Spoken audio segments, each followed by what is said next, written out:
When I was about 11 years old, I committed suicide. There was a lot going on at the time that weighed heavily on me.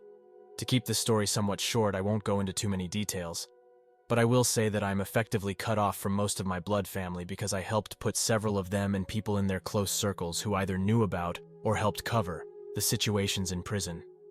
Though some of you will try to mock the circumstances, add this to targeted attacks at school, just because I was taller than everyone else, and it becomes difficult to handle.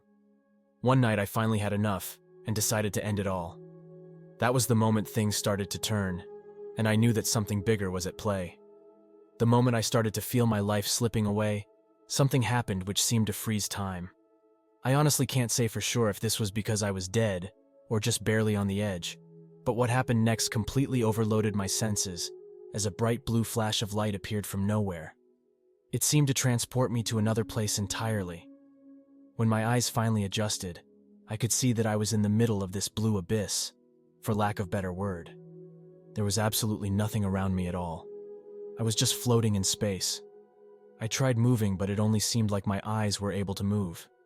I took a few moments to study my surroundings and noticed that light, the air, and even space itself seemed to flow like I was underwater. Suddenly, out of nowhere, this man appeared before me. His image was blurry, but I was able to make out a few details as he approached me. He was tall, had long brown hair, wore a white robe, and just seemed to emit this caring vibe. I could sense he was concerned about my well-being, but didn't judge my actions. He stopped roughly 10 feet away from me, smiled, and said, "Dakota, there's someone here to see you." The man stepped aside, and what he showed me is perhaps the most life-changing thing I've seen yet. Standing behind the man was a little girl, just crying while she stared at me. I felt my heart drop at the sight of her, filled with guilt about what I was doing. I watch her as she runs up to me, simply mesmerized when I started to see she looked a lot like me. My body dropped as whatever held me in place let go just enough to let me embrace the child. I felt her body slam into me, her tears soaking my chest, and her entire being simply shake as she choked on her words. Simple seconds felt like an eternity as I held her close, trying to find the right words to say. The little girl wiggles herself free, just enough for her to look me in the eyes. She eventually spoke to me, leaving me with words that still weigh on my heart to this day. "Daddy, please don't do it." I was too shocked to say anything more. The child must have known this, as she leaned in to give me a kiss on the cheek. Something about the feeling of her lips against my skin was enough for the vision to end. I opened my eyes to find myself just sitting on my bed, as I was moments before I made the choice to harm myself. What had just happened was too magnificent for me to process at the time.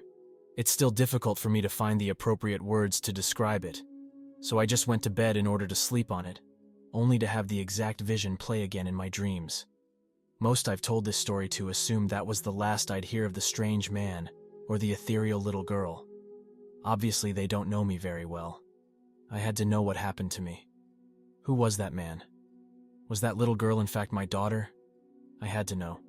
My findings, or at least the theories I've gathered since then, only added to the mystery. It was also where I fully realized that what I had been experiencing all my life was not normal. I started my search on the little girl to see if she was in fact my daughter. Knowing that the only way I'd likely know for sure was the day I was in the hospital delivery room, I figured I could at least settle to trying to see how and why she was able to appear to me in the first place. The closest situations I could find were parents already expecting a child getting either visions or phantom visitations from the kid. It makes sense, but there was one problem. I didn't even have my first kiss yet. If a woman was out there, carrying my child, then there are bigger problems at hand. Since my search for answers into understanding why the little girl appeared seemed to hit dead ends, I shifted focus to the man. Who was he? How did he know me? How did he even tie into this? I had a few ideas coming together, but I thought it would be smarter if I consulted my various mentors I met over the years to get better insights. Psychic mediums, priests, demonologists, other investigators, even a few therapists, all came to the same conclusion. That man who appeared wasn't human.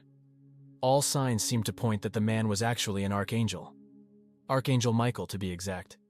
Needless to say, the idea that an archangel intervened to bring me back from the dead, on at least 4 occasions, was overwhelming. I was just a kid from the small town of Murto, Idaho. The only thing that seemed special about me was that I just happened to be a foot taller than my peers. I tried asking why this all happened, but the best I could ever get was along the lines of, "Be patient. It's God's plan for you." I was running out of ideas on what else to do in order to get answers. I even tried summoning both the little girl and Michael to get more information, but was only fed bits and pieces of information. This left me with my only option of living out the rest of life, as I normally would, just hoping I would get some sort of clue. The little girl would keep appearing at times when my life was put on the line, or just to try giving me a boost when I started feeling down again.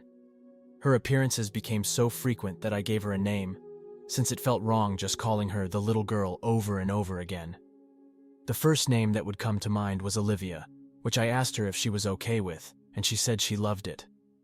Up until recently, there were 2 more incidents where Olivia made an appearance that gave me more clues about how to bring her into my life, most importantly finding out who her mother is. The first was the day I lost my grandfather to cancer. I had to help keep the other kids and my grandmother's dogs cornered off in a bedroom just so emergency personnel would have room to do what they needed to do. Olivia appeared in the room where my grandpa was lying and taking his last breaths of life, and managed to let me use her eyes to see my grandfather's soul leave his body and disappear with the souls that came to get him. The second incident was when I got into a car accident. The Chrysler 300 I had at the time had an issue with bucking, like someone was rapidly slamming on the brakes and the gas at the same time, over and over again. The car started acting up on a bad intersection and caused me to get hit by a pickup truck going 60 miles per hour. Moments before I was hit, Olivia appeared and screamed, "Daddy, look out!" On impact, I remember seeing the aforementioned blue light. However, it was being blocked by a man's silhouette. Whoever was blocking me spoke and said, "Be more careful next time, DT." There was only one person who ever called me by that name, and that was my grandfather. The final incident took place while I was on a riverboat cruise in Paris back in 2016. I trying to brave the elements to admire the Eiffel Tower light show. Everyone else was in the lower deck, leaving the topside to myself, or so I thought. I felt someone tap on my shoulder, so naturally I reacted thinking it was another tourist asking me to step aside because I was in the way of a photo. But when I looked behind me, my jaw dropped. The people behind me were Olivia and my grandfather. I asked them what they were doing there, to which they told me they weren't going to be appearing as much anymore. They further elaborated by saying I wasn't going to need their guidance anymore, but they were going to check in from time to time. My grandpa then said he was proud of me before he disappeared, giving me a few moments alone with Olivia. She started to say goodbye, but I stopped her to ask if she could tell me anything about her mother. Olivia told me, "Don't worry, Daddy. Mommy's coming soon. Just keep fighting. Mommy will need you to fight for her," before she faded into the night. There was one woman, who I actually thought was going to be Olivia's mom.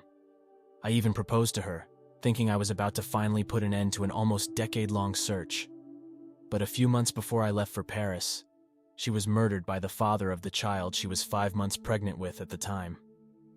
Olivia hadn't made an appearance before that for almost a year, so it wasn't like I could ask her for confirmation. But hearing her validate the search wasn't over yet was comforting, as was getting to see my grandfather one more time. He was my only stable father figure.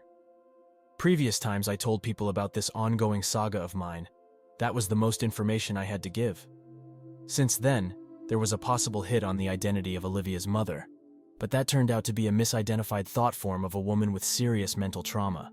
It's a long story, but for those of you who are curious, yes, I do have someone new in my life, and every part of me is screaming, she is the one. But that's the tricky part of this ordeal. The fact I got a glimpse into the future is enough to change the course of events. Maybe because I have a direct line to an Archangel, it will help things remain unaffected. In fact, it is hard to say how me sharing this will cause things to change, but it seems to help those who hear it. All indications say that as long as I live the life I do and help as many people as I can, then I will get to see my daughter once again and live the life I have always wanted. I guess I should also say that with great confidence, that's exactly what's happening. The situations that dragged me to this point are long over. I have multiple companies, get to use my creative side for regular work, get to help countless people, traveled most of the Northern Hemisphere, have amazing friends, and met the woman of my dreams, who I might have actually wrote about in one of my books roughly 4 years before we even met.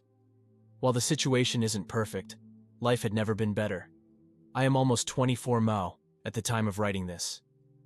I acknowledge the chance that this entire ordeal might be signs of something seriously wrong in my mind. I also know that many of the theories I have gathered on the supernatural might be proven false, and I'm okay with that. But in spite of that, I also know that our world has so much more to it that meets the eye, and not taking the chance to go explore the possibilities is one of the biggest crimes one can commit to themselves. That does it for today's video. Let me know what you thought about it in the comment below.